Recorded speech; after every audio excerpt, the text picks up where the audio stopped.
Good morning from Collie, Western Australia. This is Miriam Smout, founder and creator of Redemption Mamas. I love working with women, mentoring, journeying, helping them to heal those wounds in their heart, reclaim their personal power, and unlock God-given destiny. And that is through spirit-led heart healing. This is something I've been doing now for about 2 decades after going through my own journey, my own heart healing journey, which transformed my life and just gave me a whole new life, for which I'm very grateful. I'm a mother of 5 children, a wife to Cole, and the journey has been a challenge while I was doing it on my own. Last week, I spoke about my passion and the challenge to you to pursue heart healing. Pursue that thing that's going to bring restoration to you from the inside out. To pursue means to not give up, not let go. It means to be intentional. It means to actively and ongoingly look for something, pursue something. And so I have learnt that this is through pressing in, leaning on God, and choosing to pursue that wholeness, whether it's overnight, which is not often, or it's a process.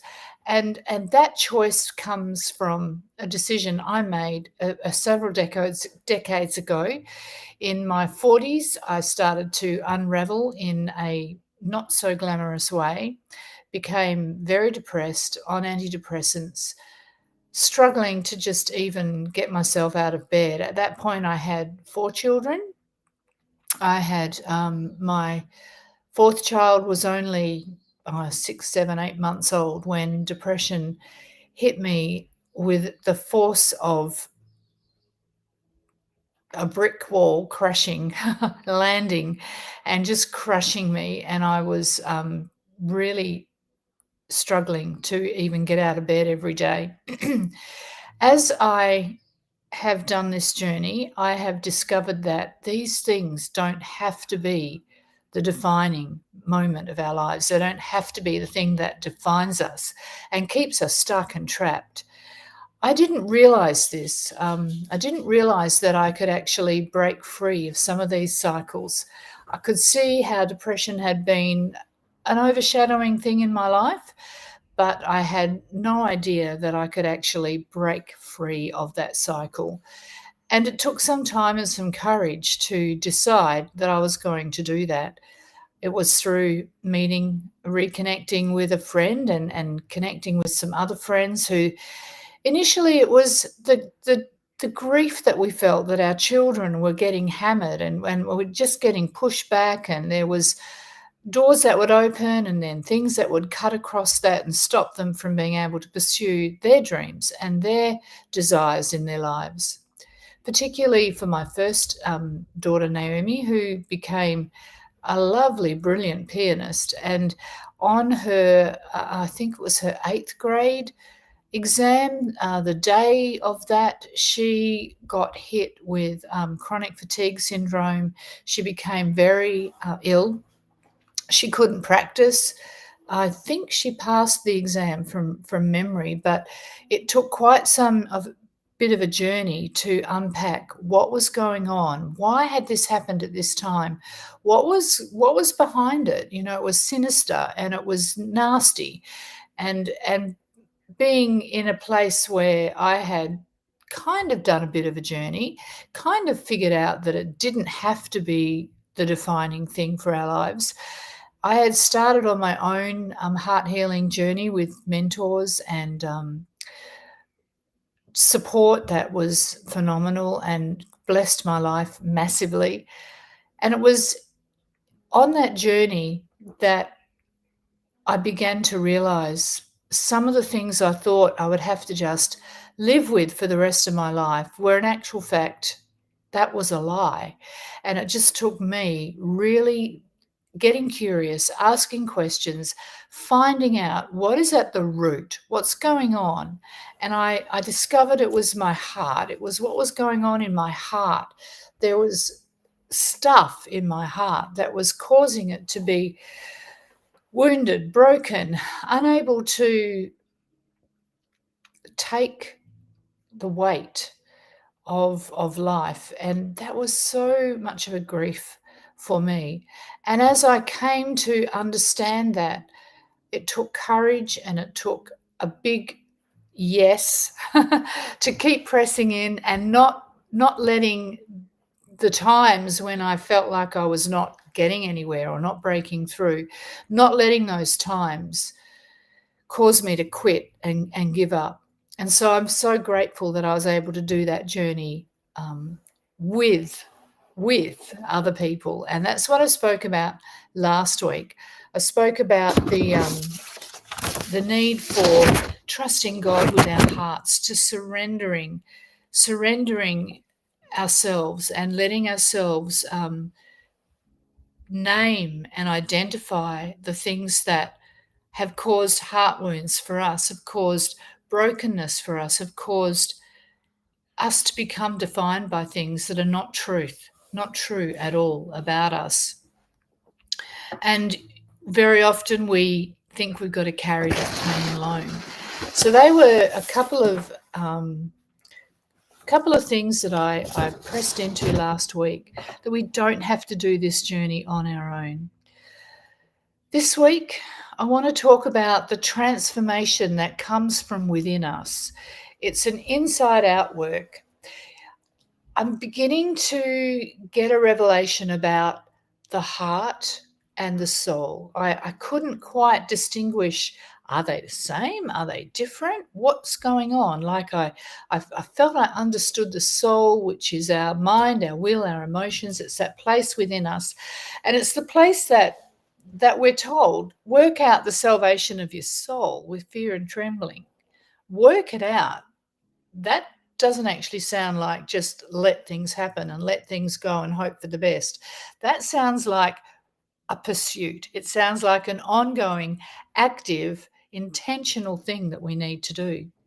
Why does our soul need saving? Because our soul is that piece of us, the mind, the will, the emotions, the desires that want to control us and want to dominate us and want to be the boss and have us going off on triggers and tangents and emotional unraveling. The soul loves to be the boss, but it's not meant for the soul to be our boss. It's for us to govern over our soul, to actually tell our soul, no, get in line. So how is the soul different to the heart? Over the last few weeks, I've been getting some insight about this, and getting the insight in this way, that the heart is the control center of our being. This thing here, it pumps the blood around our body, the lifeblood. The life is in the blood. The life in our blood, the oxygen, the red cells, the white cells, everything is in the blood. The life is in the blood. There's life in our blood. And if it's not pumped around our body, if the control center decides, I'm having a break right this next second, we die.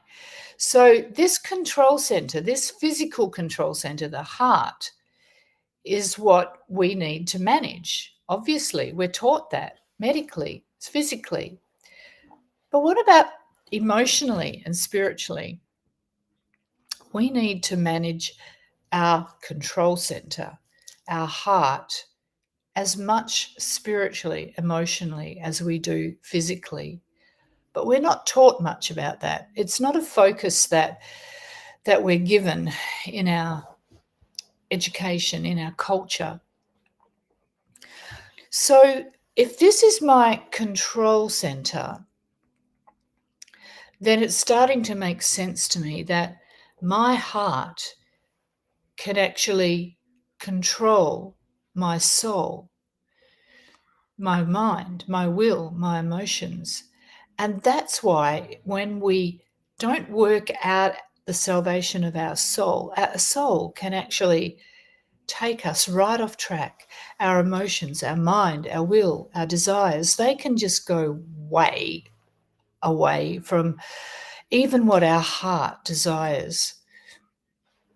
This control center, this heart, emotionally and physically needs pursuing for, it needs pressing in on, it needs a desire to have this ongoing active pursuit of having a heart that,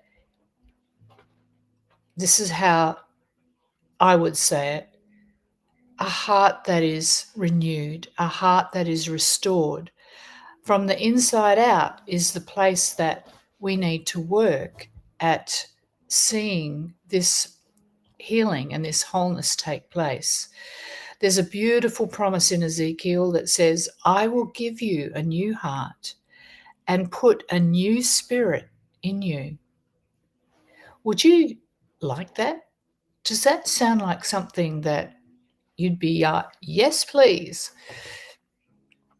For me, it took courage. It took a choice. It took a yes. It took facing some fears and facing some uncertainties in my own life. I didn't understand why there were cycles, depression, for instance, that was repetitive. I didn't understand why there were triggers that would just set me off.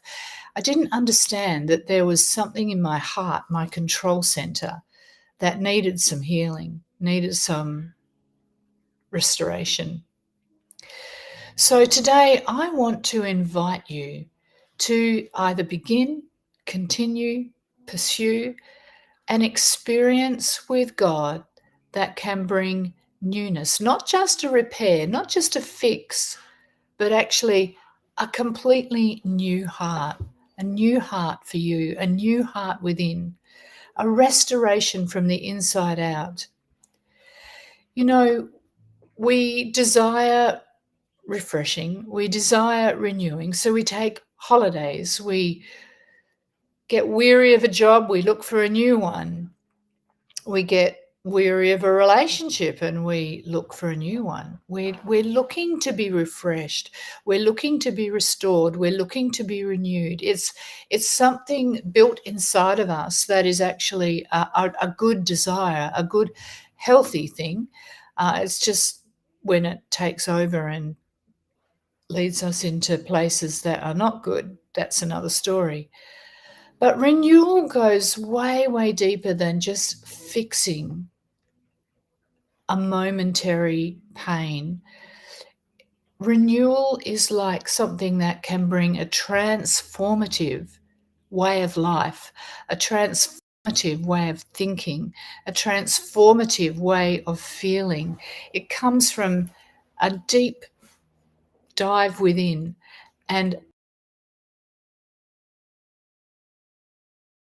genuine, truthful, and authentic, and our hearts reveal this control center, reveal some of the things that may not actually be serving us well.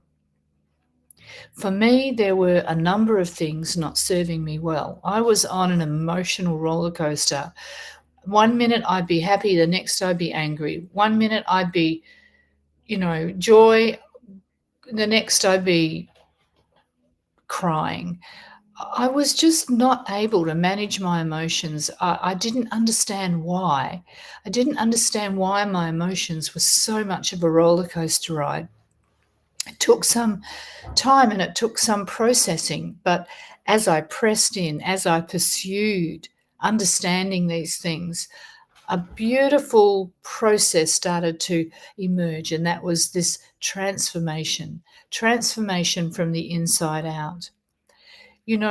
What I found is that this healing process, as I worked with the Holy Spirit, it happens in layers, and it's like one layer gets pulled away and you're feeling really good, and then you like fall back into some patterns or habits or attitudes that you're like, whoa, what's going on here? Why am I doing some of this stuff again? Like, I thought I was free, and I hear that a lot. Haven't I already got freedom from that? Well, if you had got freedom from some things that just ripped to the very core of your being, you would probably just be a basket case.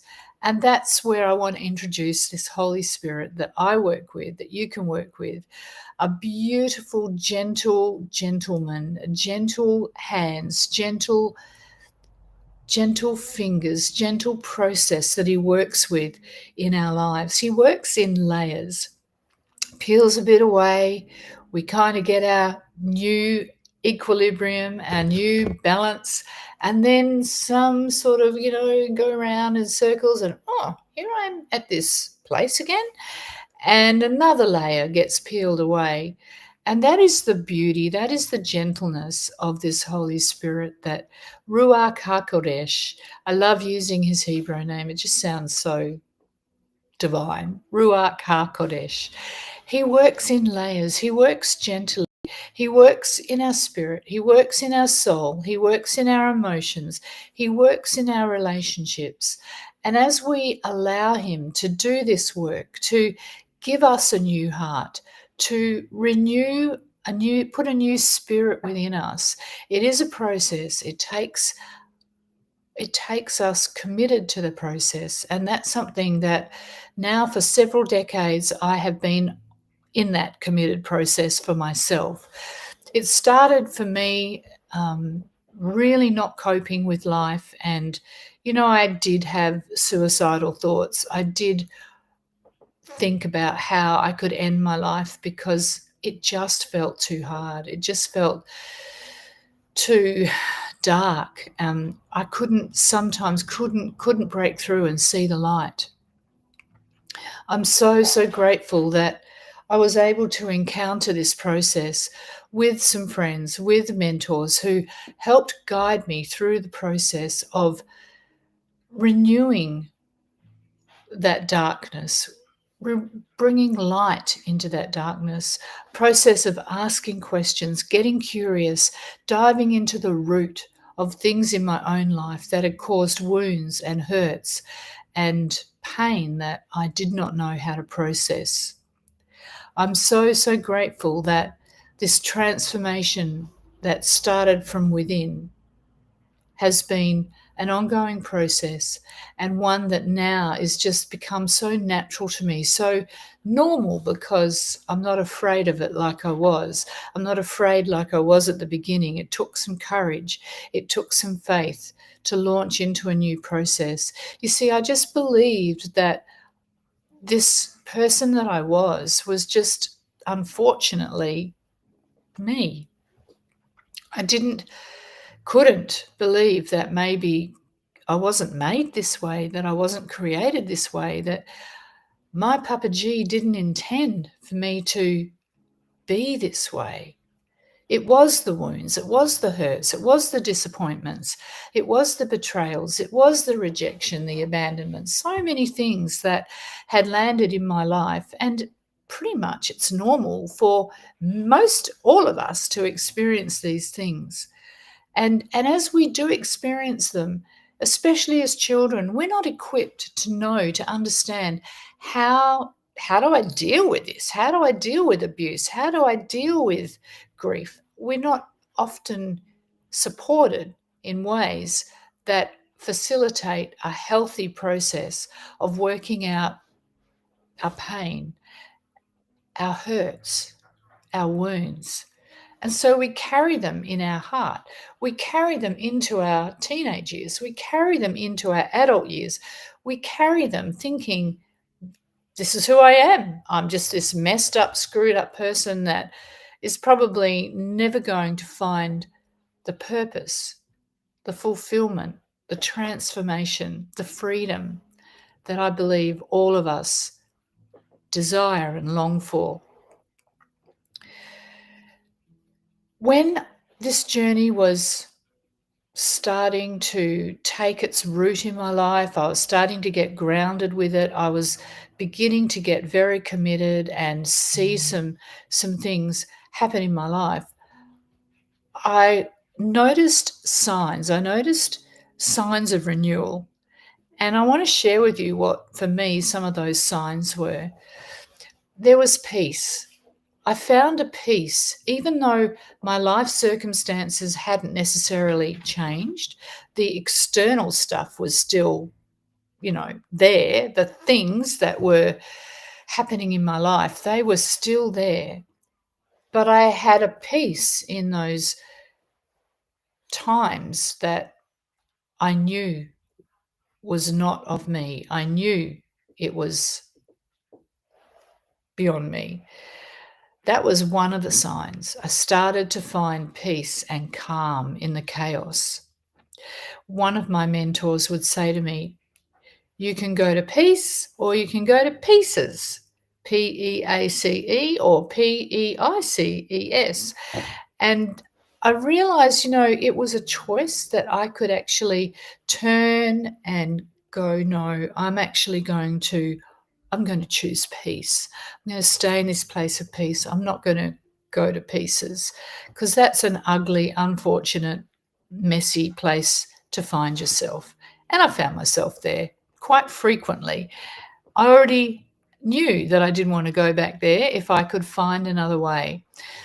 But I did notice the signs of peace that were landing in my life, even though a lot of things hadn't changed in my external world, but in my internal world, from within, that transformation was happening.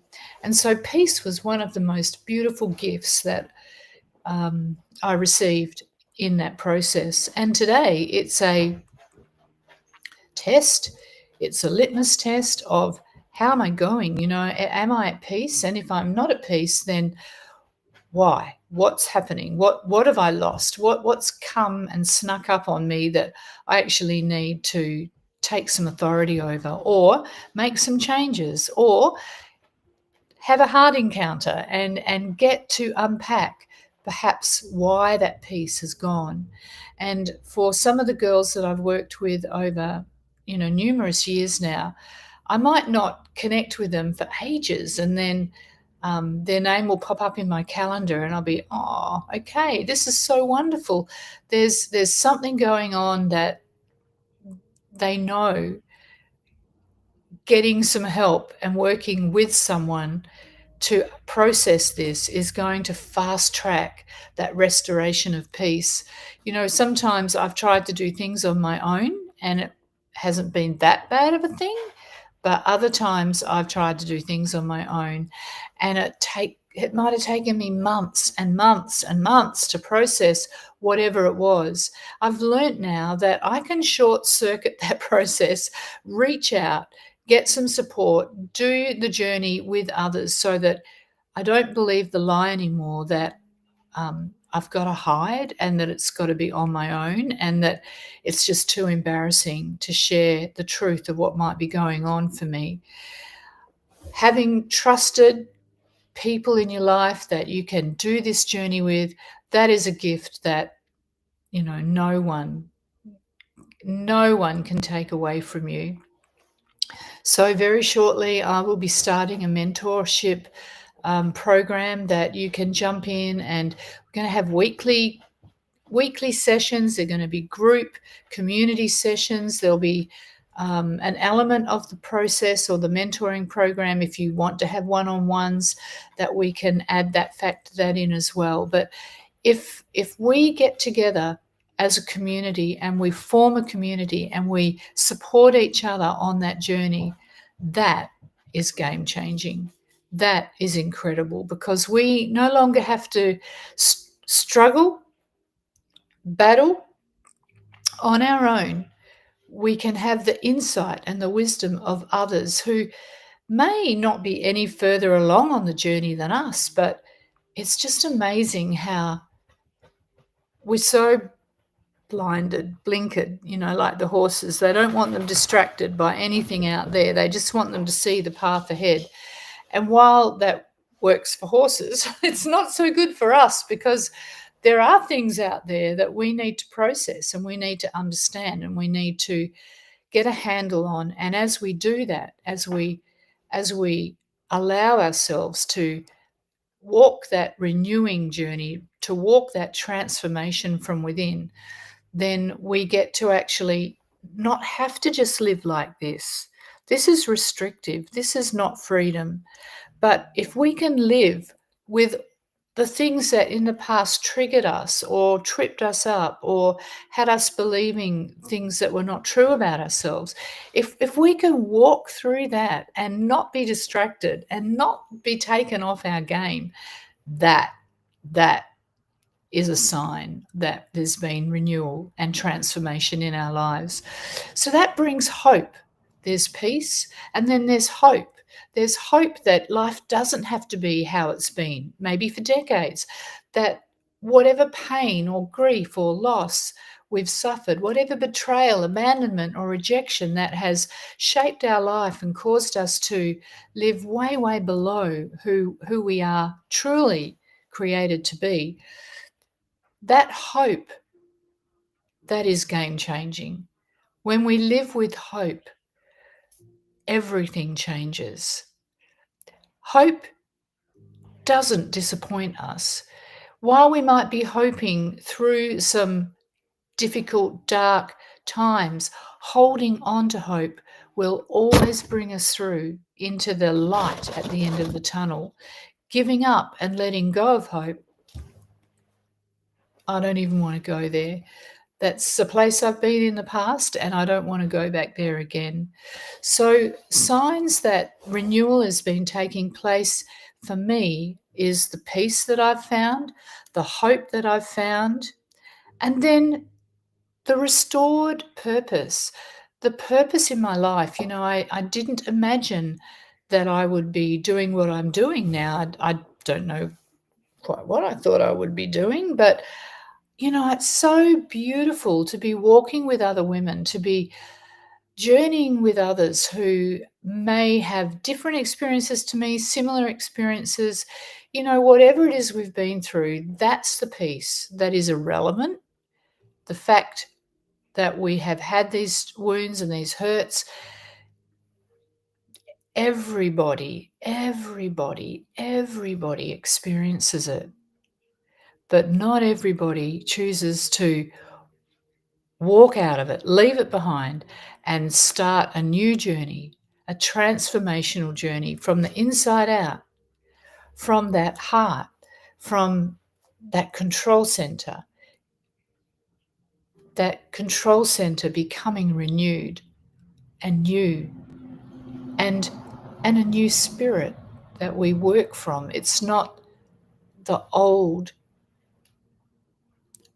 walking alone, walking independently, walking by ourselves, but it's the new heart and the new spirit that Papaji tells us he will give us. I will give you a new heart and put a new spirit in you. He will do that, but not without our permission and not without our agreement and not without us working with him to do it. So for me, the journey of transformation, of renewal, has been way deeper than I ever imagined. It hasn't just fixed the pain, but it's brought new life, refreshing life, transformation. It's been in the layers like an onion, peeling away layer by layer by layer in my spirit, my soul. And I've seen the benefit in my body. Not just have I seen it in the peace that I've experienced, in the hope and the restored purpose, but I've seen it in my health. I've seen my health restored. As our soul prospers, so will our health. And that truth is something to hold on to.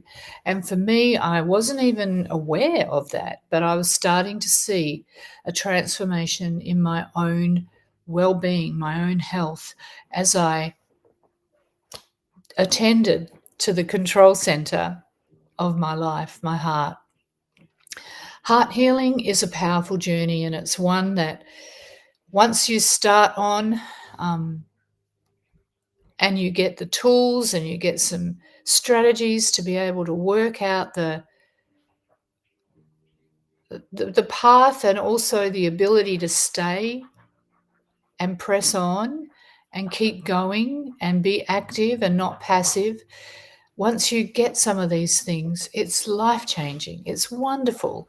It's changes everything, and it has for me. It's changed everything, for which I'm 1000% grateful. I will give you a new heart and put a new spirit in you. Does that sound like something that you would love to say yes to? Does it sound like something that would benefit you to bring peace and calm and hope and restored purpose? It's possible. I am not some super thing that just got this out of it. Took work, it took effort, it took commitment, it took a determination to say yes. Every time my heart was wanting to, hide and run off and not be revealed, and things be named, and me own some of the stuff that I had to own. If I had listened to that, I would not be where I am today. And I want to just celebrate the beautiful women that I've journeyed with, that they too have listened to their heart. They've listened and they've said, heart, show me, guide me, direct me. What is broken? What is it that needs transformation? And for some of us, we just need support. I was one of those people. I have needed support, and I still need support, and I get support. I have mentors in my life that are beautifully willing and able to journey with me, and I'm so, so grateful for that. Well, one of the things that I've been using over the years is a process called Write It Out. So I would like to just show you a short little video that I have put together some years ago now. I think one's a bit old. I need to replace it. But this gives you a bit of an idea of what Write It Out looks like and what it is. Why won't it work? Okay. Good fun, good fun. Oh dear, sorry, people. But for some reason, it's not letting me play. Frame it up. This is a big one. It's all about the mind. What is Frame It Up? Frame It Up is a really powerful process of helping to reframe your thinking, to frame it up with a really powerful, healthy dynamic, using the imagination, using the mind. This is where the battle is won and lost a lot of the time. So Frame It Up is an exercise that I use a couple of times a day when it's in a perfect world, maybe a couple of minutes in the morning, a couple of minutes in the evening. And so often I'll do it as I'm waking up, and before I get going for the day or get out of bed, I just take that couple of minutes if I'm not too groggy and tired. And then in the evening, just as my head's going on the pillow, take another few minutes just to sit and really use my imagination to frame up the thing that I want to create, I want to see happen in my life.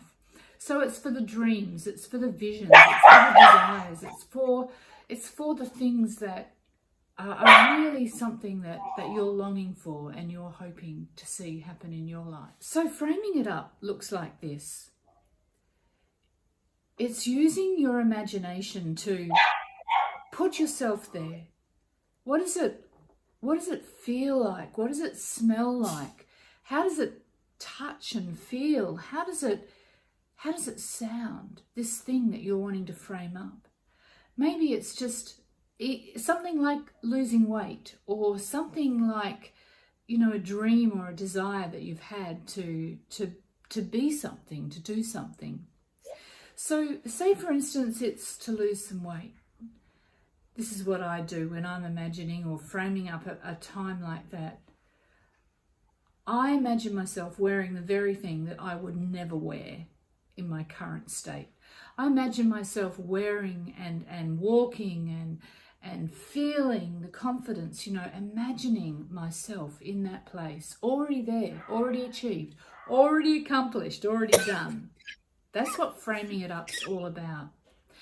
And when you do this as a daily practice, whatever it is that you might be really wanting to see shift or move in your life, as you frame it up, morning, evening, there's one other thing that really helps during the day as you're framing it up, and that is an action.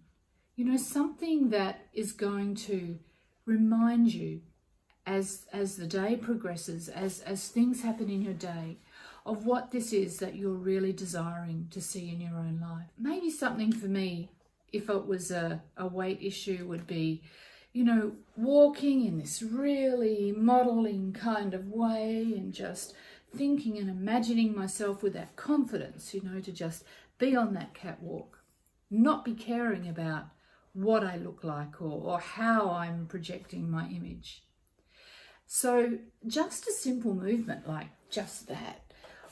What I would do is set my timer in my phone, say for 7 times in the day, 5 times, 7 times, 10 times, whatever's going to help you, depending on how aggressively you want to go after this.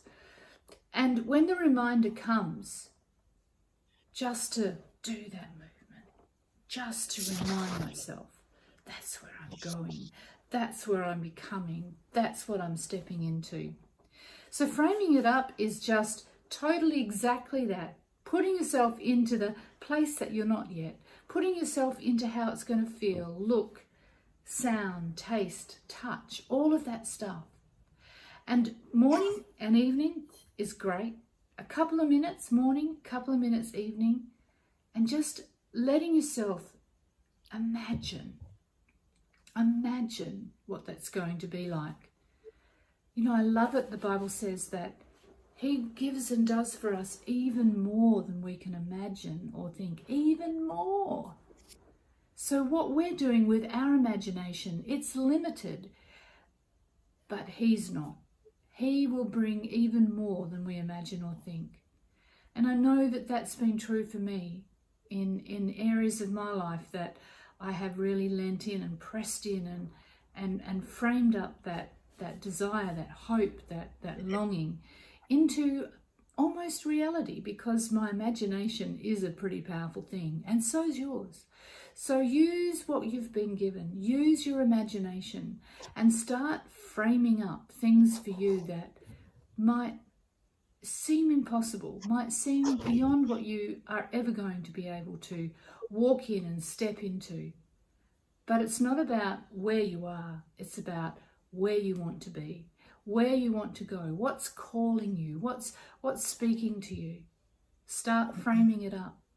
Put yourself in the picture. Put yourself in the picture of what it's going to be, of who you want to become. Frame it up. I can guarantee you'll be glad you did, because you're going to start to reframe your thinking. You're going to start to reframe your mindsets. You're going to start to even find yourself changing the way that you hold yourself, that you think about yourself, just by doing this very simple procedure. And it builds your spirit man up, because you're using this, and this is connected to your spirit. This is connected to a deeper part of you, not what you're thinking, but actually way beyond that. It's your spirit man coming to life and coming alive as you reframe what you are thinking, what you are looking for, what you are desiring, what you're hungering for. So that's my frame it up piece. You run with it, make it your own, do what you want. Yeah, frame it up. That's been one of the strategies that has been very helpful for me. It's a strategy that doesn't necessarily get you deep healing, but it certainly helps to maintain it. And, it's a process that has you start to walk that pathway of transformation, of restoration, of healing, of overcoming wounds and hurts that for some reason, lodged deep, deep within that control center. Another thing that has been very sweet and beautiful for me over the last period has been breathing. Breath work has become a very significant part of my day-to-day activities. I find that breath work with visualization is a really powerful thing to do. You know, when you breathe deeply, just try it.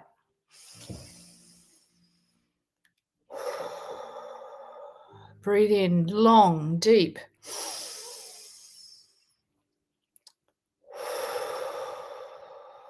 It brings a calm, it brings a peace, a shalom. I love that word, shalom, over me. There's a grounding with it. It slows me down. It enables me to connect with a lot of what's going on, that while I'm in that frenetic activity side and not thinking about my breathing and not thinking about relaxing, I can miss things that are causing me to be wound up and strung up. Breathing is a way to really bring yourself, ground yourself, bring yourself back to simplicity, some peaceful place to open your heart and your mind to hear what you need to hear. So today I want to combine a little bit of imagination with my breathing, with your breathing. And I want you to imagine your heart as a garden. So just start breathing. Deep breaths through your nose and out through your mouth.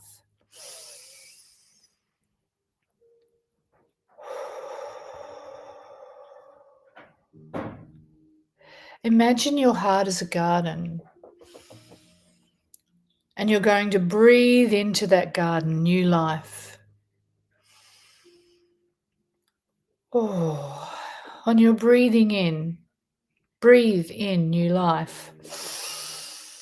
New life. What would that garden look like? What would that garden of your heart look like if new life was breathed in? Breathe out. Let go of the weariness, the shame, the heaviness, the hurt, the rejection. Breathe in. New life. Breathe out. The old. As you breathe in, new life. Each time, capture in your imagination, what would that garden of your heart look like? What would that newness look like? Breathe out the old. What do you need to get rid of? Breathe in the new life. Breathe out the old. Breathe in the new life. Breathe out the old.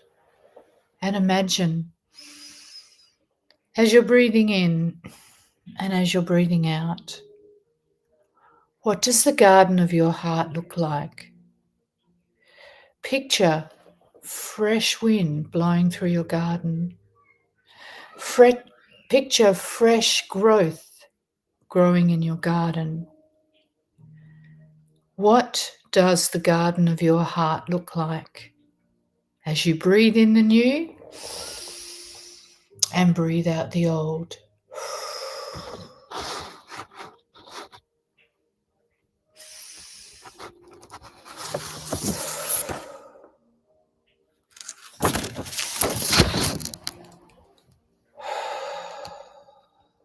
Breathing in the new, out with the old. What would the garden of your heart look like? Breathing in the new, breathing out the old.